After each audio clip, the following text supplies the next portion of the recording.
Saudara dan saudari yang diberkati Tuhan, selamat berjumpa lagi dalam Renungan Harian edisi Jumat 26 Maret 2021. Renungan kita hari ini didasarkan pada perikop Injil Yohanes pasal 10 ayat 31 sampai dan dengan ayat 42. Saudara-saudara yang dikasihi Tuhan, kutipan perikop tersebut berbunyi demikian. Sekali lagi orang-orang Yahudi mengambil batu untuk melempari Yesus. Kata Yesus kepada mereka, "Banyak perbuatan baik yang berasal dari Bapa-Ku yang kuperlihatkan kepadamu. Pekerjaan manakah di antaranya yang menyebabkan kamu mau melempari Aku?" Jawab orang-orang Yahudi itu, "Bukan karena suatu pekerjaan baik maka kami mau melempari engkau, melainkan karena engkau menghujat Allah, dan karena engkau, sekalipun hanya seorang manusia saja, menyamakan dirimu dengan Allah." Kata Yesus kepada mereka, "Tidakkah ada tertulis dalam kitab Taurat kamu, Aku telah berfirman, kamu adalah Allah? Jikalau mereka kepada siapa firman itu disampaikan disebut Allah, sedang kitab suci tidak dapat dibatalkan, masihkah kamu berkata kepada Dia yang dikuduskan oleh Bapa dan yang telah diutusnya ke dalam dunia, engkau menghujat Allah? Karena Aku telah berkata, Aku anak Allah. Jikalau Aku tidak melakukan pekerjaan-pekerjaan Bapa-Ku, janganlah percaya kepadaku. Tetapi jikalau Aku melakukannya dan kamu tidak mau percaya kepadaku, percayalah kepada pekerjaan-pekerjaan itu, supaya kamu boleh mengetahui dan mengerti bahwa Bapa di dalam Aku dan Aku di dalam Bapa." Sekali lagi mereka mencoba menangkap Dia, tetapi Ia luput dari tangan mereka. Kemudian Yesus pergi lagi ke seberang Yordan, ke tempat Yohanes membaptis dahulu, lalu Ia tinggal di situ. Dan banyak orang datang kepadanya dan berkata, "Yohanes memang tidak membuat suatu tanda pun, tetapi semua yang pernah dikatakan Yohanes tentang orang ini adalah benar." Dan banyak orang di situ percaya kepadanya. Saudara dan saudari, demikian kutipan perikop Injil Yohanes yang menjadi dasar permenungan kita hari ini. Saudara-saudari yang dikasihi Tuhan, pada kesempatan ini saya ingin dan mengajak kita semua untuk merenungkan di bawah tema iri hati yang mencelakakan. Saudara dan saudari, bacaan-bacaan yang kita dengar pada hari-hari menjelang Pekan Suci memperlihatkan ketegangan antara Yesus dan orang-orang Yahudi, terutama dengan para pemimpin-pemimpin orang Yahudi, semakin meningkat, semakin memanas. Upaya-upaya untuk menyingkirkan Yesus semakin terang-terangan dibuat orang.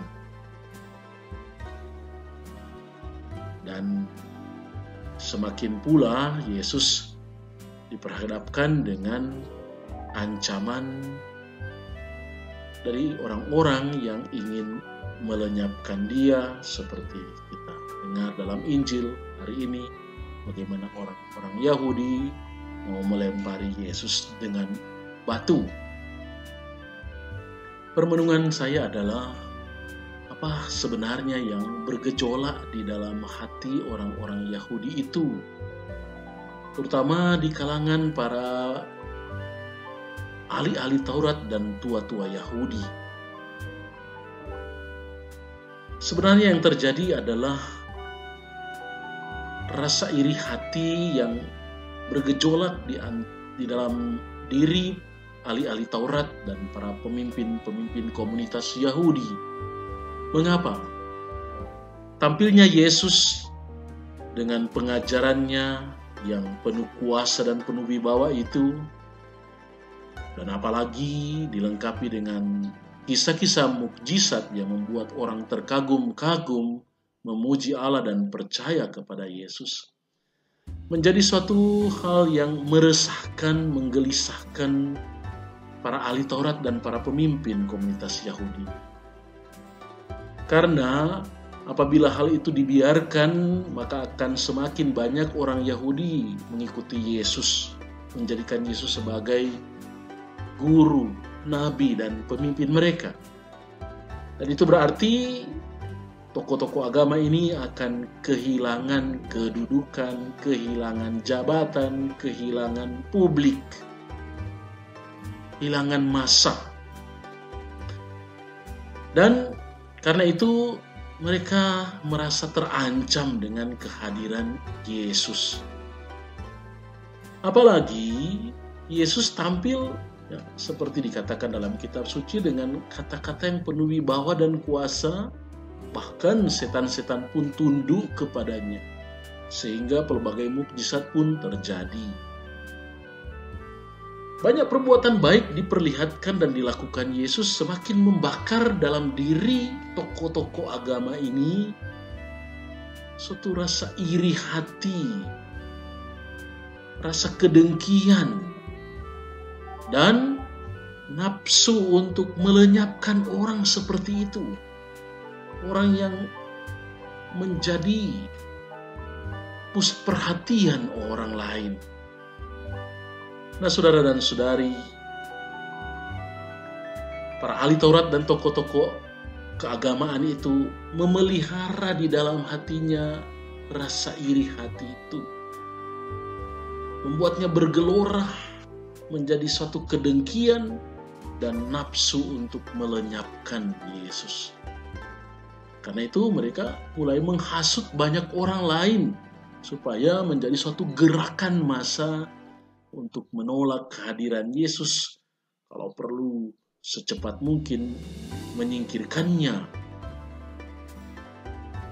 Saudara dan saudari, inilah yang saya rasa perlu kita pahami, kita cermati, karena sering terjadi di dalam kehidupan kita dan kehidupan sesama yang ada di sekitar kita. Yaitu ketika melihat orang lain berbuat baik, dan ketika orang lain mengagumi dia, mengikuti dia, percaya kepadanya, kita sering merasa iri hati, cemburu, dan merasa tersaingi.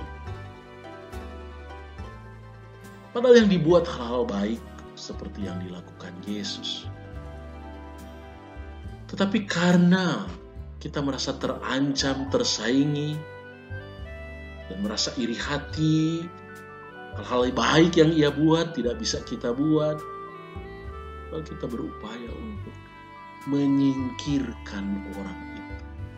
Berbagai cara diupayakan untuk menyingkirkan orang baik.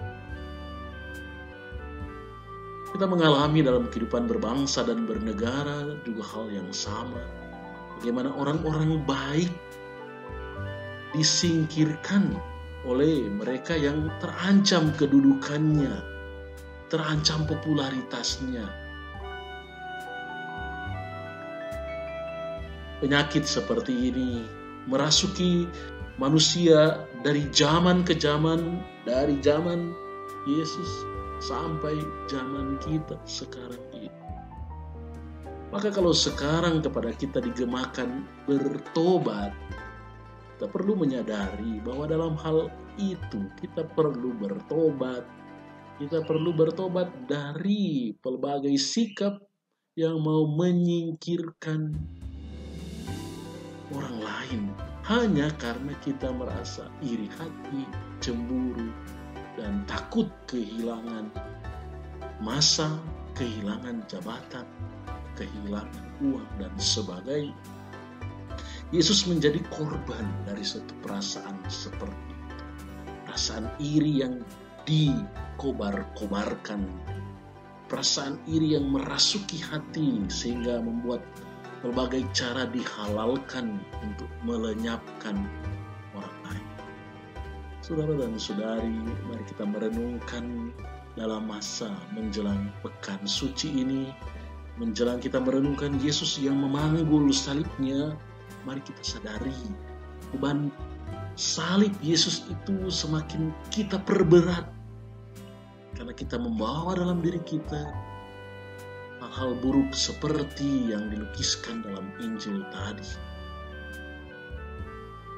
Kita perlu untuk bertobat agar beban salib Yesus diringankan,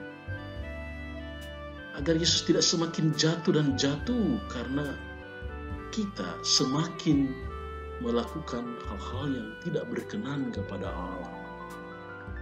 Kita mohon rahmat Tuhan agar kedengkian ini, rasa iri hati yang bercokol di dalam hati umat manusia, di dalam hati saya, di dalam hati Anda, di dalam hati saudara-saudari kita, boleh diganti dengan hati baru yang Allah sodorkan, yaitu hati yang penuh kasih, hati yang penuh syukur bahwa orang lain tahu dan mau berbuat baik, memenuhi dunia ini dengan segala kebaikan.